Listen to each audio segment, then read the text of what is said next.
Hello everyone, welcome and thank you for coming back to Listening In, the National Counselling and Psychotherapy Society podcast. In this series, we want to give you the opportunity to listen in to some of the conversations that we are lucky enough to have every day. That is, with a variety of people and organisations all working in the field of mental health and well-being. Please be aware that suicide and bereavement by suicide is the main focus of this episode. Steve Roodhouse left for work one day and never came home. Caroline, his wife, was faced with the awful reality that Steve had taken his own life, and she found herself in the unimaginable position of having to tell their two young daughters, Evie, who was 9, and Ada, who was 2. Since then, Caroline has helped others understand about the reality of life after suicide by writing and speaking about her experience. And she gives a voice to others impacted by this particular type of grief. In her own sensitive, yet frank and unflinching way, Caroline describes how anger helped her cope and protected her from sadness. She talks about how finding the right therapist at the right time helped her through the complex emotions that a grief by suicide evokes. And she helps us understand the unique responsibility of being a double parent, living minute by minute, day by day, navigating her own grief while supporting Evie and Ada in theirs. But Caroline feels she is at last able to carry hope. Along with memories of Steve, hope has become part of the story that she and the girls are now writing together. Because this conversation is not just Caroline's story, but it's Steve's, Evie's, and Ada's also.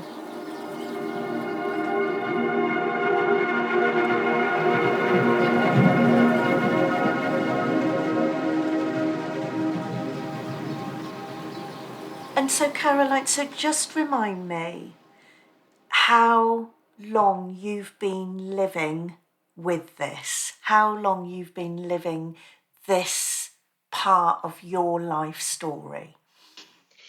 So it's always it shocks me how long it really is, actually. It was November 2018 that Steve died. So this year will be 7 years in November. It's actually Steve's birthday next week. So, the sort of 6th or 7th year of birthdays and anniversaries and all of those big milestone moments. Long time. Yeah. How do you honour that? Does it depend year on year or on his birthday, or do the girls decide what to do? It does really depend very much on things like the weather. So we'll go for a picnic sometimes if the weather's nice. We've always made his favourite cake, which is a Victoria sponge. And I have a picture each year of the girls sat in front of a Victoria sponge, and they get bigger every year and the cake looks smaller every year.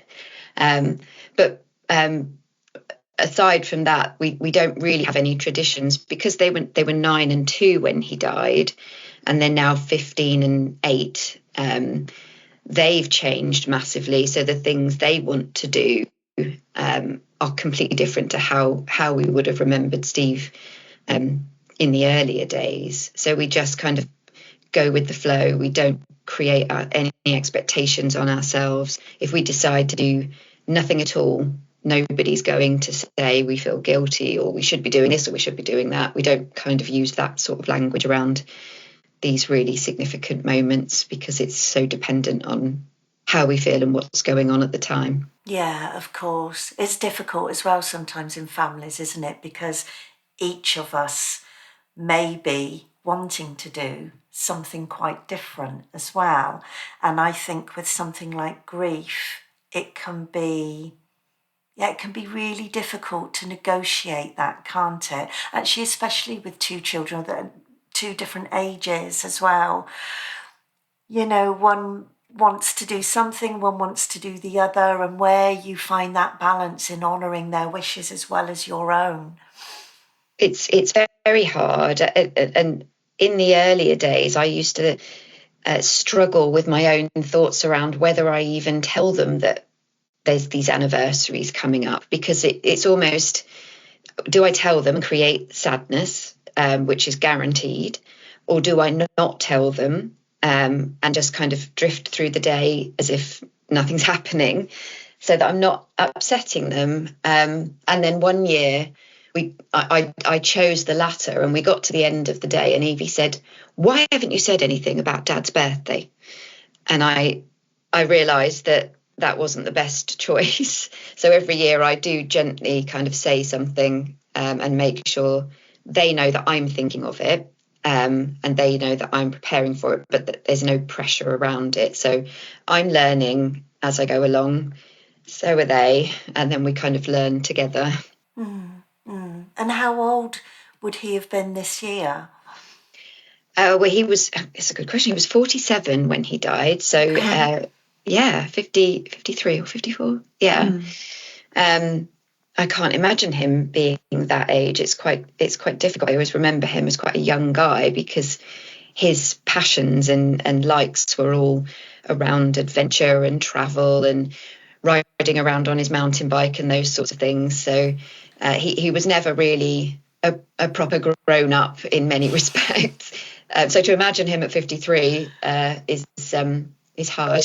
Do you imagine he'd have still been just doing the same stuff? I have some pictures of him that I'd like to share with the girls, maybe around his birthday, of when he was much younger, travelling in Australia, and he had long hair. He would carry around a surfboard on his shoulder that he couldn't really use properly, but he thought it looked cool.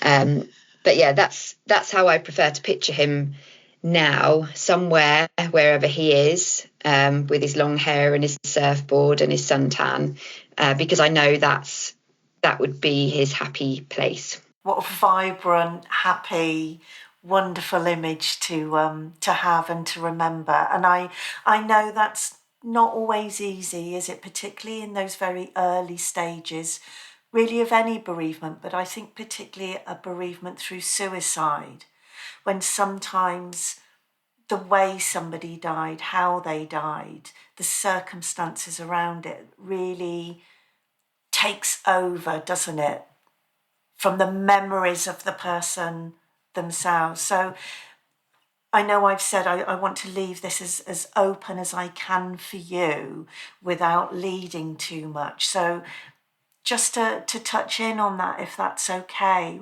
your memories around that time for yourself and your experience, Caroline. Yeah, I think it's really interesting, again, to look back at how much I've evolved in terms of my emotions towards the situation, but more importantly towards Steve. I spent the first weeks, months, even years just angry. I just remember feeling so angry all the time at the situation and at him. We'd been together for 18 years and we spoke about everything. We talked about ourselves, the kids, the house, work, everything, all the time. And the day that he went off to work and never came home again, he was normal. He left with a smile on his face. He confirmed what time he'd be home to pick Evie up from Cubs, like he always did on a Monday, and he left. And I remember feeling completely kind of cheated and lied to. Like, why did you leave like that when you knew that you weren't coming back? And I understand now that it's not that straightforward, but that's what was driving my anger and the sadness in my children, and the sadness that I felt he'd created in them, that will be with them forever. There was so much to carry. I remember feeling like permanently sick. It felt like this anger was a thing, like a physical thing inside me, that if I could just be sick, I could get rid of it, but I could never get rid of it. And I carried that for so long. I had PTSD therapy in the earlier days, which helped to deal with a lot of the things that would trigger that anger to go beyond anything manageable. So that helped a lot.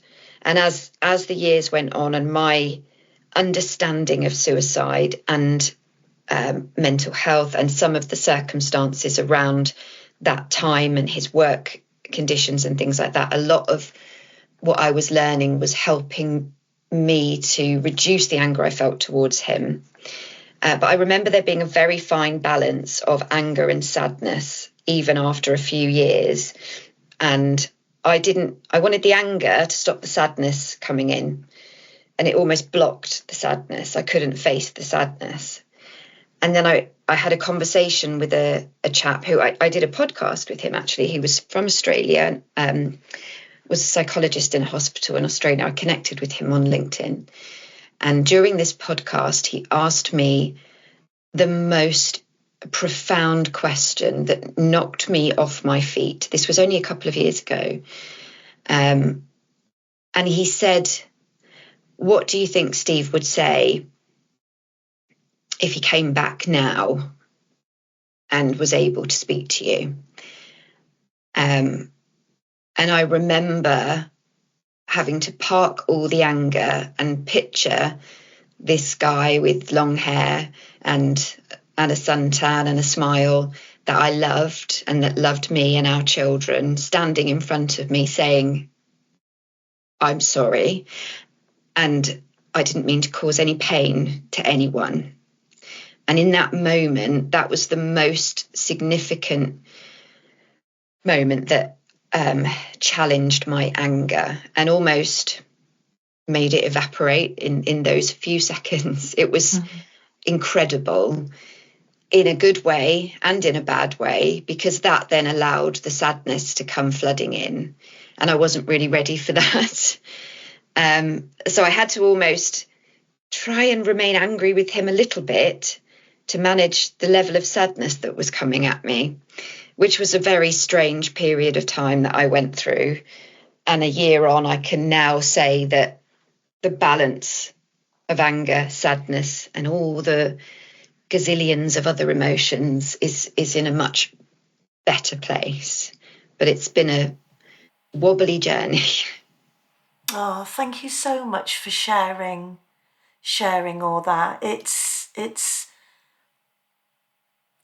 just to hear you talk about how the anger, not only at the time feeling so enormous and yet so necessary for your survival in some ways, as it held that sadness at bay, like this strong, I'm imagining like this strong dam, that's there, this big wall, and yes, and I mean, look at me as I'm describing it, I'm gripping my hands and all of that sort of thing, and then it almost yielding to the sadness, and yet you just holding on to those aspects of that anger, just almost to keep yourself afloat. I think we both know that many people listening to this will be counsellors, psychotherapists, practitioners in their own right. And I think it can be very easy for people to think that anger is something that needs to be, I mean, on some levels, of course, we know it needs to be managed if it's very extreme. But actually, it could be easy to think that that's something you have to go in and help somebody feel better, to sort of remove from somebody, if that makes sense, because, anger isn't good. We've got such a strange relationship with anger, haven't we? I think in our culture in particular. And so I think to hear you describe it as so difficult, distressing, and yet at the same time so necessary may really help some people understand that aspect of it, particularly within a bereavement, a grief context. Completely. I actually feel very fortunate when I think about the process I've been on with my emotions, because in the very early days, when I suddenly became a double parent to these two very young grieving children, I didn't have time, space, energy to process everything I needed to process. And the anger actually kept me afloat. It was not healthy, and it led me to some very toxic habits, which I had to then deal with separately. And I did through the help of different therapists and different support and coping mechanisms. And that anger kept me going for a good chunk of time, a good couple of years. And then as that started to reduce, and then eventually this chap came along with this question and pulled some of the logs out of that anger dam and let some of that flow through, that happened at the right time. It was a good sort of 4 years in, at least, that happened. And I think my anger had naturally come down to a manageable place, but it was still there doing its job. And then the sadness flowed in, and I knew I had to deal with that then. But I had the right coping mechanisms that I developed over that time to deal with the sadness that was coming in. My children were a bit older. They were well established with their own coping mechanisms. So I almost feel like there's been a good flow of different emotions at the right time. None of it's been easy. It's all been hellish, but it had to happen because Steve died. But it's happened at the right time, I feel, to allow it to kind of naturally flow through in the way that it's needed to. And you've talked about receiving support for PTSD in those earlier stages. So that would have been your first experience of having some therapy around this? I had therapy when I was younger, when I was a teenager, and I had the normal kind of ups and downs of teenage life. I don't remember much about that. I did start to see, I guess it was a counsellor in the very early days. I went to cruise and I was told that I would need to go on a waiting list, and they didn't take people on until they were sort of 6 months or more into their bereavement. So I paid separately to see a counsellor, which was literally just half an hour a week, speaking to a lady in a room with lots of kind of nods and smiles, which perhaps that was what I needed at the time, but it wasn't very constructive. It wasn't giving me tools and mechanisms that I felt like I needed. So I went from that to seeking out this guy who was ex-military, ex-police, no nonsense, structured action. And he then very quickly identified that I had PTSD and put me on this course of imaginal exposure, which was intense but helped. And that ran its course, and I didn't need to see him afterwards. I needed a break from that. And then I went on to see a psychologist during COVID, which again was a very different type of therapy, much more gentle, but almost a kind of combination of the two. So I'd had the counselling that wasn't really giving me a huge amount of tools and activities, but it was gentle.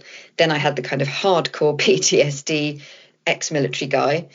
And then I had this woman who was a kind of cross between the two. And I felt that I probably got the most value from her in the end. But again, that was timed right. I needed the other things when I had them, I think. That's such an important point about the timing, the ability to choose who you want to see, the type of therapy that you feel will be helpful. And I know for the most part, people that aren't in the profession aren't necessarily aware of all the types of approaches and modalities of therapy that are out there. But I think still intuitively and instinctively, we can be sat with somebody and think to ourselves, oh my God, this is exactly what I need right now, or not, as the case may be.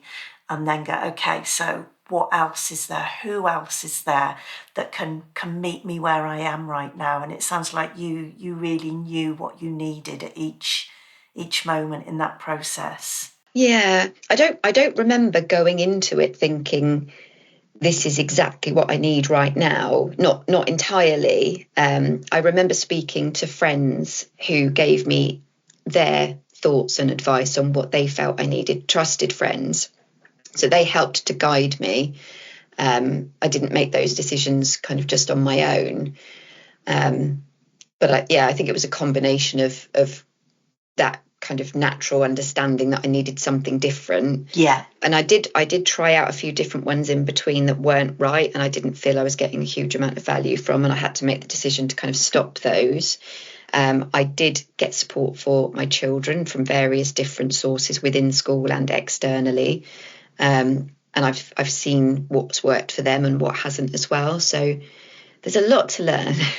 There is. Do you mind, I was just going to ask about that. So you've mentioned that phrase that I know when we've spoken before, we both fully advocate, and that's that phrase double parent, that when you lose a partner, that you are fulfilling both of those roles, and you are grieving and your children are grieving, and we'll come on to this in a bit, I'm sure, life doesn't stop either.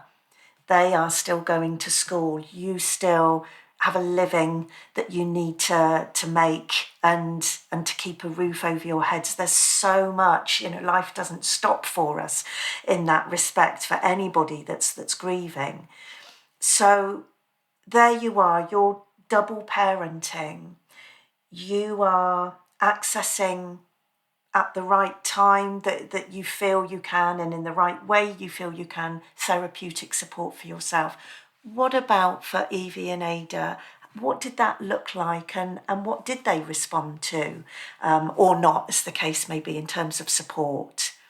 Yeah, so initially, on the very first day that the police came and told us that Steve had been found, and he wasn't alive, we had somebody from the school network come and give us lots of leaflets and guidance and advice. She pointed us in the direction of Winston's Wish, who I contacted, and they sent some good guidance through some of their guidebooks. The Beyond the Rough Rock was the brilliant one. They sent little worry dolls for the girls and things. We were also put in touch with Simon Says, which was a local charity that did local support groups. Whilst Ada was very young, Evie was 9, and we would go along monthly to these support groups where there were other children who had been bereaved. But there was quite a combination of different types of bereavement, from a granddad to a friend to a hamster. And Evie was the only one there who'd lost a parent to suicide. And I think she felt quite isolated for that reason. So she wasn't, while she was understanding grief generally and doing lots of arts and crafts around waterfalls and things like that, I don't think it was helping with the kind of method and the way that Steve had died. And that was a much more complex thing to work through. She did get a bit of support through school, where she had Elsa. They then trained up a teacher to be able to deliver FIPES, which was the higher level kind of framework for, I can't remember what it stands for, but it was more about bereavement rather than just kind of emotional support. And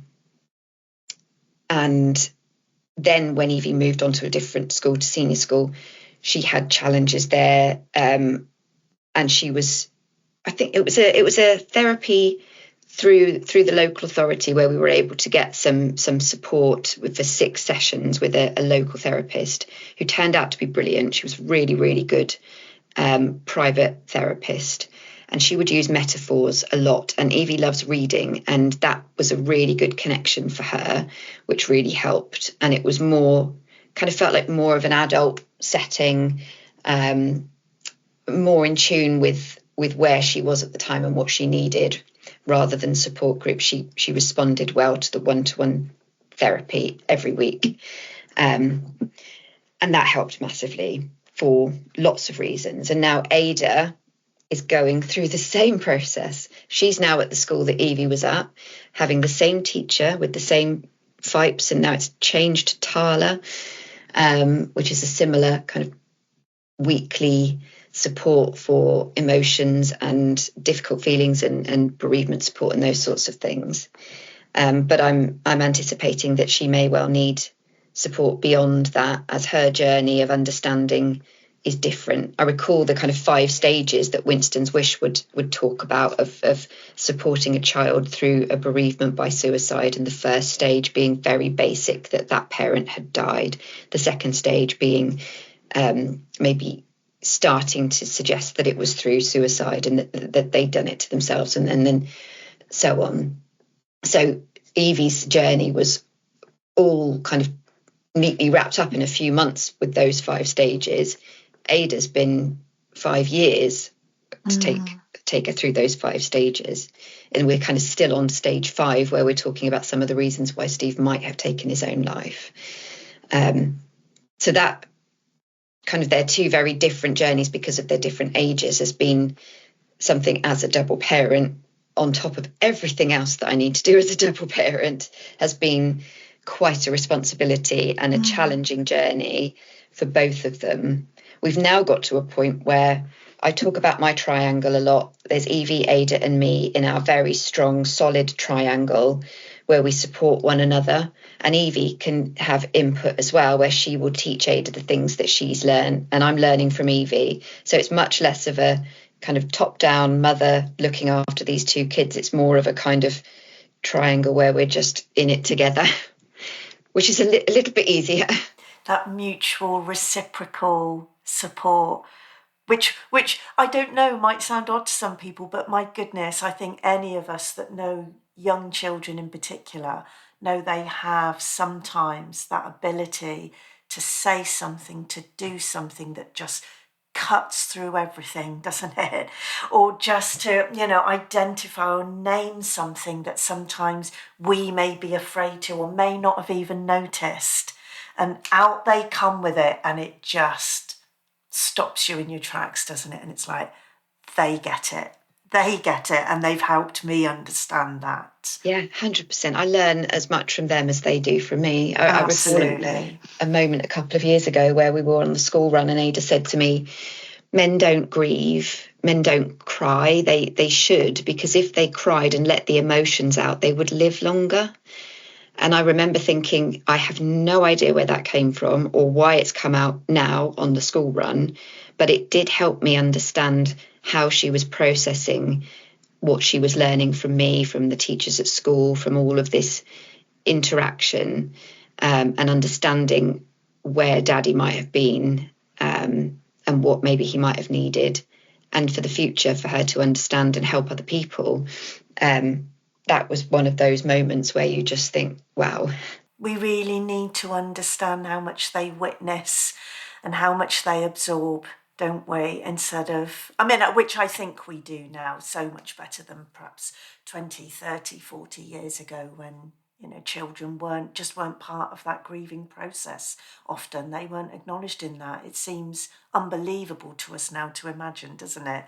But I come across people in their 40s and 50s who are just discovering that when their parent died when they were children, that it wasn't cancer or a car crash, it was suicide, but it was brushed under the carpet because the family didn't know how to even begin to approach that subject, so they chose not to. But the truth comes out eventually, and the trust within that family is then shattered, and that was one of my biggest fears, that I didn't ever want to happen, and why I was honest with them from day one. And I'm glad now that I was, even though they were awful conversations to have. I know that they know everything they need to know. There's nothing hiding. Yeah, trust is there, and they don't. You can't imagine what that's like for somebody that then has to start revisiting their grief all over again through a completely different lens. It's unimaginable. And all this time, Caroline, as I alluded to earlier, of course, as I described, life does go on, and you are having to consider work in all of this, as well as your well-being, the children's well-being, friendships, family, everything else around it. Before we started recording today, we said, didn't we, that just everything changes.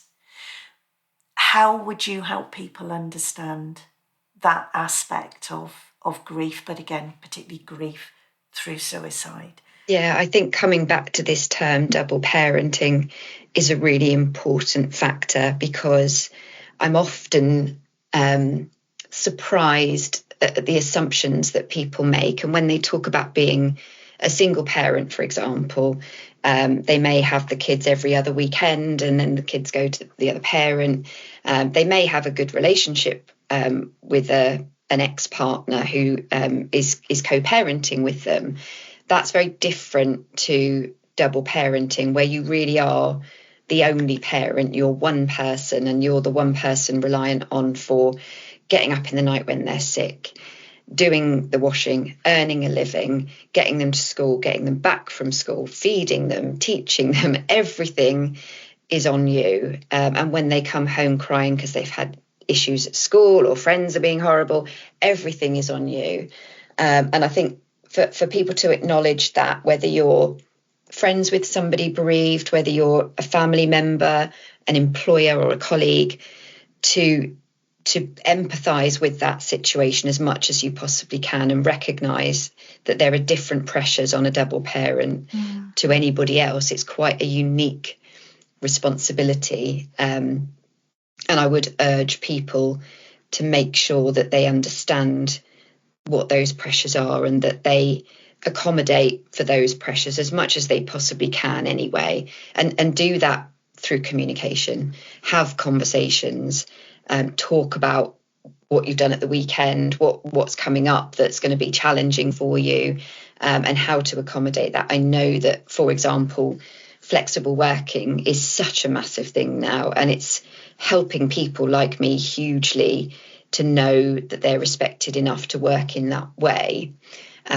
So it's more of these conversations being treated with respect and trust, but knowing that there are some things that a double parent simply can't achieve without the support of other people.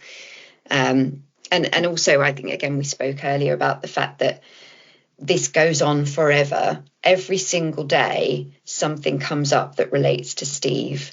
And the fact that he's not here.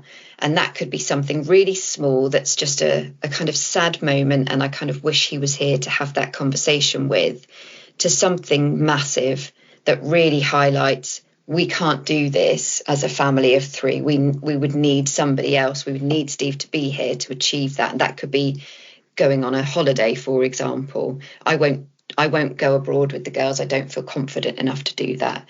And that impacts us and them. There's things they want to do. There's things I can't afford to do because I'm a single earner. They want to go on school trips and I'm having to say no, because it's literally just me earning the money. So it's constant, daily, that things come up that still relate to the fact that Steve isn't here. And also that he died in the way that he did. When we hear about suicide, when you turn on the TV and there's, on Netflix, there's always a warning at the top, there's violence, or there's smoking or swearing or whatever it might be. It's unimaginable how many of these programs have suicide related to them. There's always seems to be something to do with suicide, and it always triggers me or the children. It's just constant. Every day there's something that brings us back to this. So I would say to other people just to remain as conscious as you possibly can, and as sensitive as you possibly can to the needs of other people. And please don't say things like, my husband's away for a couple of days, so I'm having to look after my kids on my own, because I don't take that well. That's my summary of the situation. And I know you and I have sort of discussed before, haven't we? It's just being mindful, isn't it? It's, I suppose, in sort of in showbiz and entertainment, they talk about knowing your audience. And I think there's something in that, isn't there? That when you're just having a conversation with somebody and there's a story such as this, that they are still living, it's just be mindful of that. Just be mindful of that. It isn't like divorce or separation. And of course, that has complications itself too. It doesn't have to be compare and contrasting, or which is worse than the other, but it's just being mindful of those unique situations that apply to each. Yeah, and I know nobody's perfect. I know we Of slip up, and I course. know we'll say things that can be just an innocent comment. But like you say, if we're all just a little bit more mindful, I think there's a lot of situations we could avoid. Yeah, there's no break from double parenting, really, is there? Particularly, I think, when the children are younger. There's nobody there just to say, sit down, I'll pop the kettle on for you. Or and sometimes I know, having spoke with other people in a similar situation, that there can be people that are fearful. They're scared. They want to help, but they're scared of saying or doing the wrong thing, particularly perhaps around children. And so sometimes people can take a step back, can't they? And then all of a sudden you look around and there aren't the same people in your life that there might have been before, or not in the same, perhaps quite in the same way. Just so many things change, don't they? Yeah, absolutely. Everything, the family dynamics, friendships, going out as families with other people, who still are a mum and a dad and the kids. It's feeling like you don't quite belong anywhere anymore. Yeah. And the temptation then is to kind of withdraw from society completely. And I've been through periods of time where I've done that because it's just been easier to avoid seeing dads at school, on the school run, bringing their kids in and stuff like that, and kids going to parties where Ada's come home and said, how come their dad's brain works but my dad's brain didn't work properly, and things like that. So sometimes you think, oh, it's easier just not to get involved, but you can't avoid it entirely. Yeah, but sometimes that's a legitimate choice too, isn't it? Sometimes it's just like, not ever, but not today or not now. I'm just going to be a conscientious objector to some of these things and just step away and choose not to. Yeah. Hunker down with blankets and chocolate and just the three Oh, of yeah. us. And yeah, there are moments when that's still necessary, and that's okay. And Caroline, we can't have this conversation, and I'm conscious of the time in it, without mentioning Daddy Blackbird. So you're discussing, you're helping us understand the enormity of this and the toll it can take, and the amount you're having to balance and give your energy to. And yet throughout this, at some point, you put, I was going to say pen to paper or finger to keyboard, whichever it was, and you write your story and you write a book. Tell us a little bit about that, if that's okay. So I went through a long period of time where I didn't sleep at all. I'm not a good sleeper anyway, but it was also while I was having therapy, and I was often reminded that writing can be really therapeutic and cathartic. So I would, in these hours of being awake, I would often write how I was feeling and just kind of record experiences and chunks of time and particular moments like the funeral or the inquest. And I almost didn't want to forget the detail. I wanted to have a record of it somewhere. I wanted to get it out of my head and onto paper. So there were lots of reasons why I felt the need to write, and I like writing too. And then at some point I looked down at my notes app and I realised I'd probably written about 20,000 words, and people would often say, oh, why don't you just write a book? You've kind of almost done it anyway. And I thought, well, why not? I will. And I had only one name I could call it. In the early days after Steve had died, there was a blackbird that would come up to the back door and hop around and was very persistent, and I wanted to create some connection for the girls and between Steve and them, and I would just say, look, Daddy Blackbird's come to visit. I just sort of came out from nowhere, and the name stuck, and I called my book Daddy Blackbird, and I published it last year, and I'm very pleased that I've got this whole record of the experience, not only for me but for other people to learn from. When people say, how did you get through the last few years, I can say, read that and, and you'll understand, because there's not one simple answer. There's a lot. And I structured it in terms of the history of who we were as a family to make sure people knew who Steve was and that he was a real person and that he lived and he created 2 children and lots of amazing friendships and experiences and adventures that can never be sort of removed. Then there was the horror section, which was the obvious kind of middle bit when he died and everything that came after that. But arguably the most important section is the hope section at the end, which is all about my triangle of recovery, the fact that I leaned on myself, my community, and my children to help heal. And I wanted people to know that they could learn from that section more than anything, that there is hope, there is a future. It's very different, and it might not be a square shape, it might be a triangle shape, and that's okay. And lots of lessons that I'd learned that I wanted to pass on using that particular section of the book. That was kind of the most important thing for me. I'm so conscious that in our conversation today, we've barely scratched the surface of what an experience like this can be.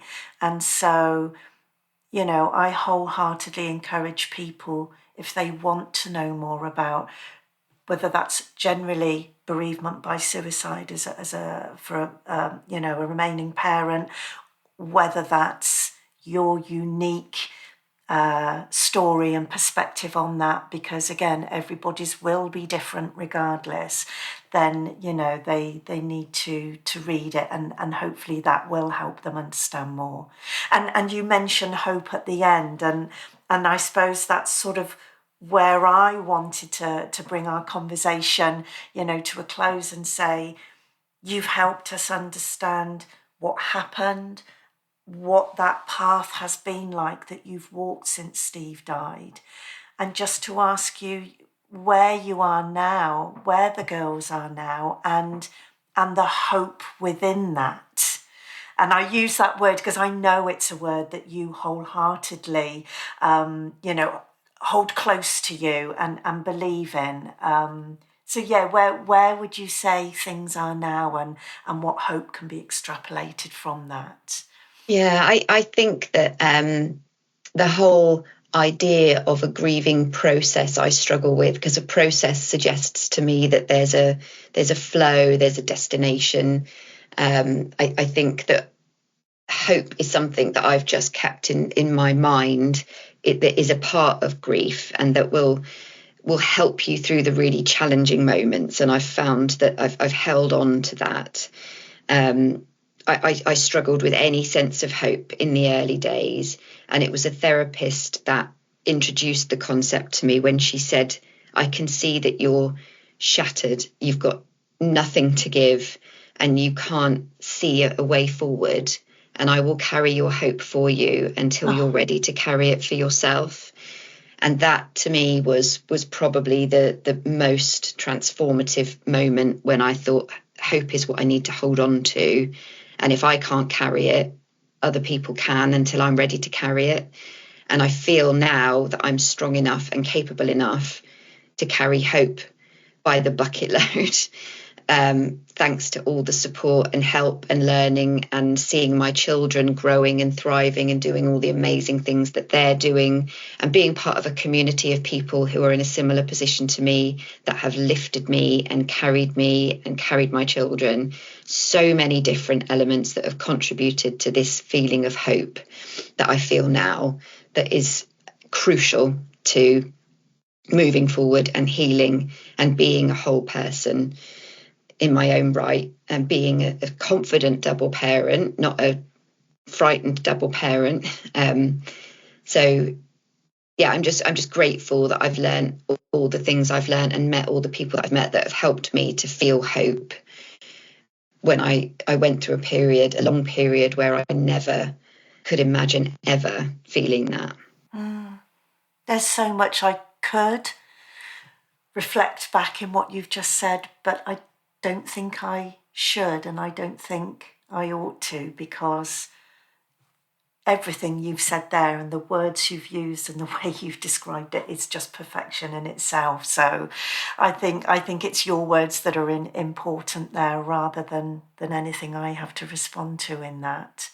You are such an incredible advocate, Caroline, as you say, for anybody that's been in this position, for anybody that's been bereaved, in particular, people bereaved by suicide, but parents in that, people that are supporting their children in that and are having to juggle and find a place for each and every individual's member of the family's place within that grief is, I mean, it's just almost, it feels impossible, but here you are, you've lived it and breathed it and are doing it. And I know how incredibly difficult that is, but here you are using this platform and your experience now to help others. And it's quite remarkable what you do.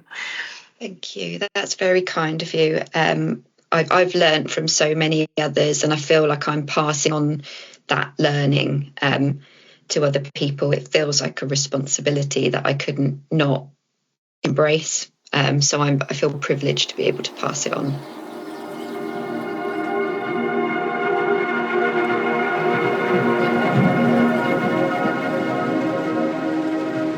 Thank you to Caroline for sharing her personal story. And thank you for listening in. To find Caroline's book, Daddy Blackbird, and information about the child bereavement charity Winston's Wish, links will be in the show notes below. This podcast is brought to you by the National Counselling and Psychotherapy Society, a professional home for counsellors, psychotherapists, and over 120 wellbeing organisations across the UK. Autonomy, diversity, creativity, and community are at the heart of what we do. We're creating a positive space for conversations with people who share common beliefs and goals, because together, our voice is louder. If you would like to know more about the NCPS, please visit www.ncps.com for more information. And please remember to follow and subscribe to this podcast so you're always part of the conversation.